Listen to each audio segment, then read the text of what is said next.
Hello, everybody. Jeff Gayduk here from Premier Travel Media, and with me this morning in Chicago, but this evening in Shanghai, is Alexander Gloss from i2iMedia. Alexander, how are you doing today?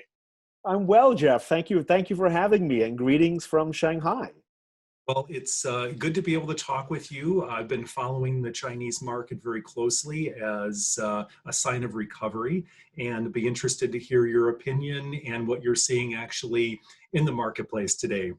I know a little bit about your company. I know that you are a media company in China, very much like what we do here in the United States, focusing on affluent Chinese consumers in a variety of different industries, including travel, trade events. Anything I missed there as far as what you do organizationally? Right. I mean, some good old-fashioned publishing, a lot of new media, a lot of social media, Chinese social media, which of course is different than what we see in the West and in the US. And we do some consulting and some PR as well. So we're pretty diverse. We've actually got 3 offices here in Beijing, Shanghai, and Hong Kong, and we're about 27 people altogether. Great, great. So, from what I've been reading in our previous conversations, there is a domestic tourism market in China right now, and looking really to model that for the United States on a going forward basis, to learn what you guys have done to be successful in a domestic recovery. Can you talk about some of the things that you're seeing on a day-to-day basis in China? Yeah, I mean, China was certainly kind of first into the crisis back in early January, and I think China has really been first out of the crisis over the last couple of months. There's been a substantial rebound in domestic travel, and of course, it's all domestic at the moment. I mean, the borders are basically closed. Um, but what we've seen is a growth that has been initially spurred by a lot of incentives and just really good deals for traveling. This is what we saw back in March and April. I would call that, the first phase of the rebirth. So you could fly almost anywhere in China for about $35 equivalent. Airlines were giving away full year passes anytime you want to travel. That was about $500. 5-star hotels in big cities or in beach resorts like Sanya and Hainan in the south. They were selling rooms for $50, $60 a night, basically. And that's actually really changed. We've come out of the crisis quite effectively here. The number of infections, the number of mortalities here has dropped virtually to zero. China has been very aggressive at trying to prevent any growth and spread of the virus. It's been quite draconian in some cases. They have shut down tens of millions of people and basically locked them at home. But frankly, it has worked. And although everyone is wearing masks and people get their temperature checked, and we do have regional and national apps on our phones that tell whether we have been in dangerous places and or whether we've been exposed to somebody who was recently tested positive, we do seem to be living a relatively normal life. I mean, everything is open. Movie theaters are open. Disney is open in Shanghai. If Disney is open, it's got to be relatively safe. But in certain areas, particularly some of the resort areas, the occupancy rates right now are over 90% on the weekends. I just spoke recently to the general manager at the Sofitel in Sanya. He said they're almost sold out Friday to Monday. And Monday to Friday, they're doing about 80 to 85%. And more importantly, they're getting the rates. I mean, he's getting about $250 a night for a standard room. Traditionally, August in these beach resorts actually has been very, very low season. I mean, we're about to come into typhoon season. So the fact that these places are open and full is really quite remarkable. So there is a rebirth. I mean, if there's a message to send to my friends in North America, there is hope. The natural inclination of people to travel, it's there. People want to go see what's around the mountain. They want to go see what's on the other side. So that natural instinct is there, and we've definitely seen it in China. We've heard about these travel bubbles that have been established by various countries, in even domestically here in the United States, of destinations that are pinning themselves as being safe to travel to. How is that playing out across Asia right now, and where do you see going forward? I think in China, it's very important, and I think people are responding very positively to that. I talked a little bit about Sanya and Hainan Island, which is a large resort island in South China near Vietnam. There's about 32 five-star properties there, very palatial properties. There's a Atlantis on the scale and size of what you find in Dubai. Um, and what they've done is that they require everybody who travels to Hainan to have one of these national or domestic health apps, which basically monitor whether you've been exposed to anybody who has tested positive, or you've been to any place where there's a high number of infections. So you have to have that, and you have to basically be green in order to go. And when you get there, if there's any question, they are able to do an acid test and be able to determine whether you are infected or not in about 30 minutes, actually. So they do that actually at the airport on arrival. But interestingly, once you've gotten into the bubble, once you're now in Sanya or on Hainan Island, it's kind of like you've traveled back in time. You know, suddenly nobody has a mask because you don't need it, because everybody is safe. And the movie theaters are open and the restaurants are open, and there's no 5 meters between us and the next guy. The swimming pool is open. You don't need to make a reservation for the swimming pool. There's buffets, all kinds of things that you don't experience in North America and Europe at the moment. So this has been very, very powerful in attracting Chinese travelers. They like that idea very much. They believe it's safe. And if it's not, or if somebody is infected, there's systems in place to be able to identify those people and treat them very, very quickly so that the entire environment does not become infected. And I would say this model is going to be replicated in other areas. And we're seeing this a little bit in Thailand, where they've started to allow a certain number of flights from China to Phuket. Again, it's I think now 2 flights a day. So that's really about 350 people. That way they can keep track of them. They're able to monitor their health. And then every week or two, they're increasing the number of flights.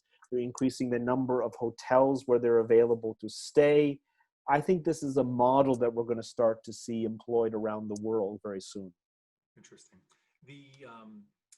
The thing I admire about you through this, and having seen some of your correspondence, is you've pushed hard for in-person trade events and the interaction. While you and I can talk via Zoom from halfway around the world and 13 time zones, the face-to-face interaction is still very important.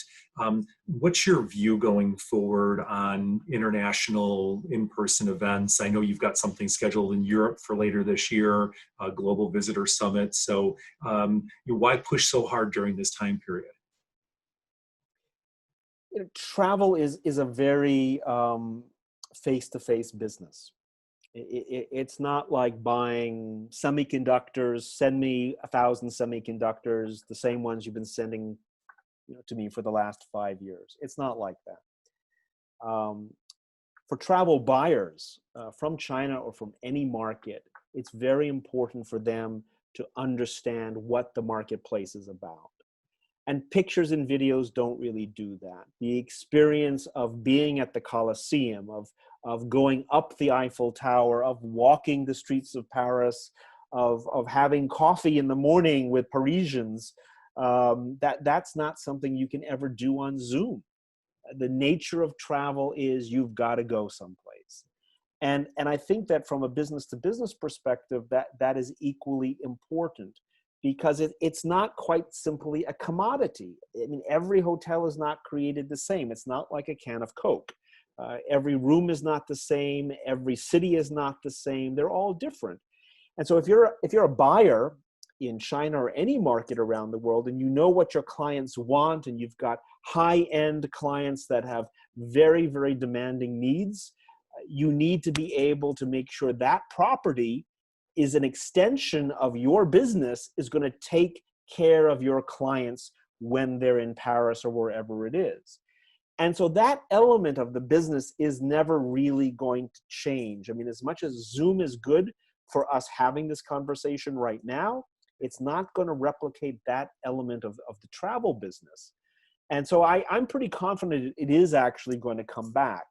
I mean, what we're seeing here in China is there is a lot of domestic demand. There's a lot of pent-up demand. There's a lot of capability. People are spending a lot of money in China right now. But the reason they're doing that is because they cannot travel someplace else. As soon as that door opens, the first 10% will go.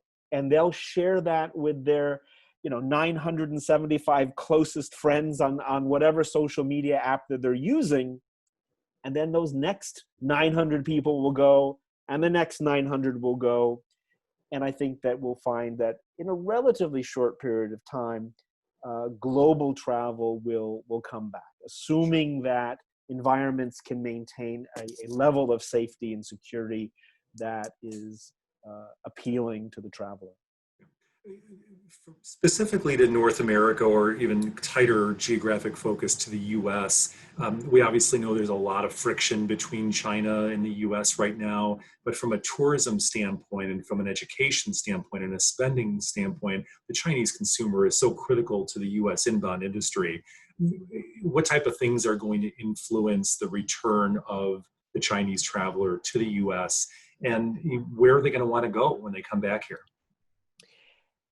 I think, honestly, I mean, there is a lot of political noise going on between the US and China. I think the Chinese travel consumer can kind of look beyond that. They can filter that out. They know what's going on. They know it's election year in America, and some people will call that crazy time in America, and they get it. The reason Chinese people travel to America is the reason why anybody travels to America, because they want to experience Chicago. They want to experience San Francisco. They want to go to the Grand Canyon. They want to go to the Everglades. They want to go, fishing in Key West, whatever it is, because, Hemingway did it, so I want to do it too, right? They want to live that American experience. They want to be the cowboy in Arizona and Utah. They want to go to Moab and be a cowboy. And again, share that with their 976 closest friends on whatever social media platform they're using. That's not going to go away, no matter who says what about whomever. And so I'm pretty confident, again, once the border is open, once flights are going, once people can get visas, that the Chinese travel consumer will come back to the US. The messaging is the same, I think. That America is a great and diverse country, and there will be adjustments to the messaging from the health and hygiene perspective, and what can you expect in a travel experience in the US. But that's everybody's challenge today, whether that's a hotel down the street in Shanghai or a hotel in Chicago. It's going to be the same. But America has incredibly unique experiences that nobody else has. And so the Chinese they'll come back. To that extent, and I know you work with worldwide travel brands in the fashion industry, airlines, hotel groups all over the world, focusing on travel somewhat, but also in a lot of other markets. What should businesses in the US be doing now in order to be ready when the borders open back up again? Or is it a sit and wait period? Well, we have clients who are sitting and waiting, who have gone dark, and we don't recommend that for a very simple reason. I mean, the Chinese global traveler is alive and well, okay? They're traveling around China at the moment. They're doing things in China. and they're thinking about what to do when the borders open. I think destinations or travel suppliers that go dark at the moment, I think they're missing out on a tremendous communications opportunity and marketing opportunity. The Chinese global travel consumer is here. They're doing other things, but that doesn't mean that they're not thinking about what they're going to be doing next year. If you wait until the borders open, it's going to be you and 1,000 other destinations all clamoring for the same consumers. Your message is going to get lost. We have a lot of WeChat platforms that we manage for US destinations and organizations. I would say the ones that have gone dark, I mean, you've seen the follower population on those platforms plummet because there's nothing there for them to talk about. But our clients who have continued to push and who are pushing messages every single week, they're actually growing. Actually, the engagement level in most social media platforms in China, even for foreign and international destinations, has actually accelerated because people actually have a little bit more time these days. And so that, I think, is the strategy and approach. Yes, you're not selling anything today, but if you're a destination, you're really focused much more on marketing and communications. The hotel groups, they're looking for conversion, sure, but keeping that connection with that client, and particularly the repeat traveler from China. The repeat traveler is somebody who you really need to keep in touch with because they're going to come back. But if they've forgotten about you, they're going to go to the other guy. It's a good point. I think everybody's thinking about the future, and that extends to vacation plans. If something was put on hold this year, what are we going to do next year or the year after that? So people are going to be lining up their extracurricular activities during this time period. So really smart advice. Alec, thank you very much for your time today. Appreciate your insight. Best of luck with your Europe event and expanding that to the Global Travel Summit. I know you've brought some new markets in there, so it'll be interesting to see how that comes together, hopefully for the end of this year. And I'd love to see something like that in Chicago. Yeah, we'd love to come to Chicago with that. And again, you know, the U.S. is such a great and welcoming destination for travelers all over the world. And Chicago, of course, is a great city. So we'd love to do that in the future. Okay, let's make plans. We'll be there soon, Jeff. Yeah. Thanks, Alan. Thank you.